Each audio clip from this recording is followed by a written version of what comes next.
Hello viewers, आज हम एक इंटरेस्टिंग लिमिट का क्वेश्चन सॉल्व करेंगे जिसको नॉर्मली रॉन्गली इंटरप्रेट किया जाता है। ये लिमिट x टेंड्स टू 0 है, x टाइम्स साइन 1/x, इसकी लिमिट फाइंड करनी है। हम जानते हैं कि जो साइन x है ये एक बाउंडेड फंक्शन है, यानी साइन x की जो वैल्यू है वो पॉजिटिव और नेगेटिव 1 के दरमियान होती है, इससे आगे पीछे नहीं जा सकती। चाहे x जो भी लें इसका इनपुट, तो इसकी वैल्यू इन दो नंबर्स के दरमियान रहती है। इसका मतलब अगर आप इंफिनिटी भी लें, यानी अगर मेरे पास limit x tends to infinity आप साइन x भी हो तो ये इंफिनिटी नहीं होता है, क्योंकि इसकी वैल्यू तो नेगेटिव 1 और पॉजिटिव से आउटसाइड जा ही नहीं सकती। तो इसका नंबर कोई नंबर l होगा, जहां पे जो l होगा ये बिलोंग करेगा नेगेटिव 1 और पॉजिटिव 1 के क्लोज इंटरवल को। ठीक है, साइन का जो ग्राफ होता है आप देख सकते हैं, तो जो ग्राफ होता है हमेशा वो ऑसिलेट करता है इन दो नंबर्स के दरमियान। ये आपके पास अपर लिमिट होती है, ये 1 होती है, और ये लोअर लिमिट होती है, ये नेगेटिव होती है। हमेशा इनके दरमियान आप जितना मर्जी इसको एक्सट्रीम राइट पे ले जाइए, ये हमेशा इन दो नंबर्स के दरमियान रहता है। इसका मतलब इसकी जो लिमिट है वो होती तो फाइनाइट नंबर है जो इस इंटरवल को बिलोंग करेगी, और यूनिक भी होती है क्योंकि एक ही आएगी, लेकिन वो डेफिनेट नहीं होती है। हमें नहीं पता कोई एल की वैल्यू नेगेटिव 1 है कि पॉजिटिव 1 है कि 0 है कि नेगेटिव 1.5 है, उसकी एग्जैक्ट लोकेशन का नहीं पता है। तो हम इन जनरल ये कहते हैं कि जो लिमिट है वो डज नॉट एग्जिस्ट, इसकी लिमिट एग्जिस्ट नहीं करती, यानी साइन एक्स की लिमिट इंफिनिटी पे एग्जिस्ट नहीं करती है। ठीक है, ये हम ऑलरेडी जानते हैं। अब इस क्वेश्चन पे आ जाइए, limit x tends to 0 x times sine 1/x। अब इसको जो सॉल्व किया जाता है नॉर्मली वो इससे सॉल्व करते हैं, इसको सब्ट्रैक्ट कर देते हैं कि लिमिट x टेंड्स टू 0 आपका फंक्शन x है, और फिर लिमिट x टेंड्स टू 0 आपका फंक्शन साइन 1/x है। ठीक है, आप क्योंकि पहले वाली जो लिमिट है ये एग्जिस्ट करती है और ये 0 है, और दूसरे की जो लिमिट आएगी क्योंकि वो इसको यूं रॉन्गली जो पीपल इसको इंटरप्रेट करते हैं वही है कि इसका कोई नंबर l आएगा जो इस इंटरवल को बिलोंग करेगा, क्योंकि फाइनाइट नंबर है। तो 0 टाइम जब l हम करेंगे तो इसका आंसर 0 आ जाएगा। हालांकि आंसर ये ठीक आया है, लेकिन ये मेथड ठीक नहीं है। क्यों मेथड ठीक नहीं है?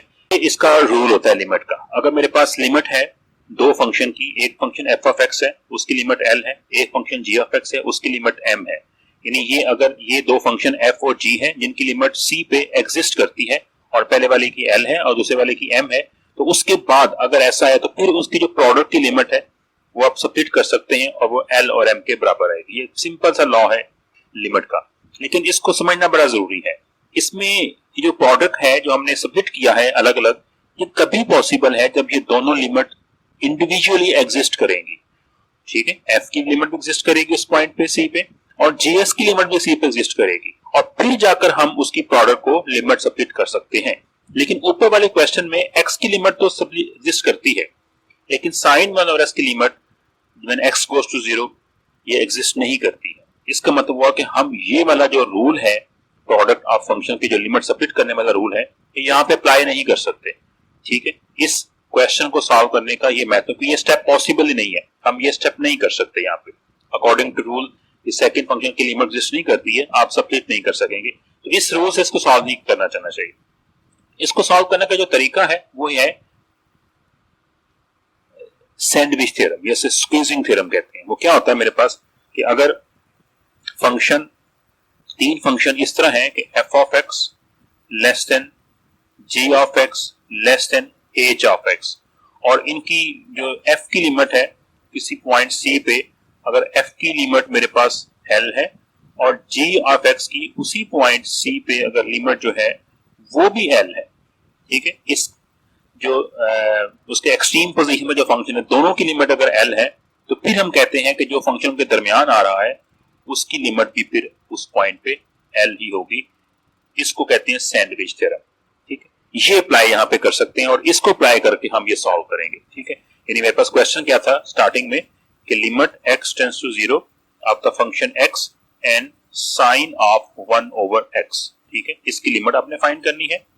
अब हम जानते हैं सिंस कि जो साइन ऑफ फंक्शन है जो भी इसका आर्गुमेंट ले लें हमेशा -1 और +1 के दरमियान रहता है, ये हम लॉ जानते हैं। इस x से मल्टीप्लाई कीजिए, जब x से मल्टीप्लाई करेंगे तो ये बनेगा minus x less than equal to x sine of 1 over x less than equal to x time 1, तो एक्स बनेगा। अब इसकी लिमिट लीजिए जीरो पे, limit x tends to zero of the function minus x less than equal to limit x tends to zero of the function x sine 1 over x less than equal to, और फिर limit x tends to zero of the function x आएगा।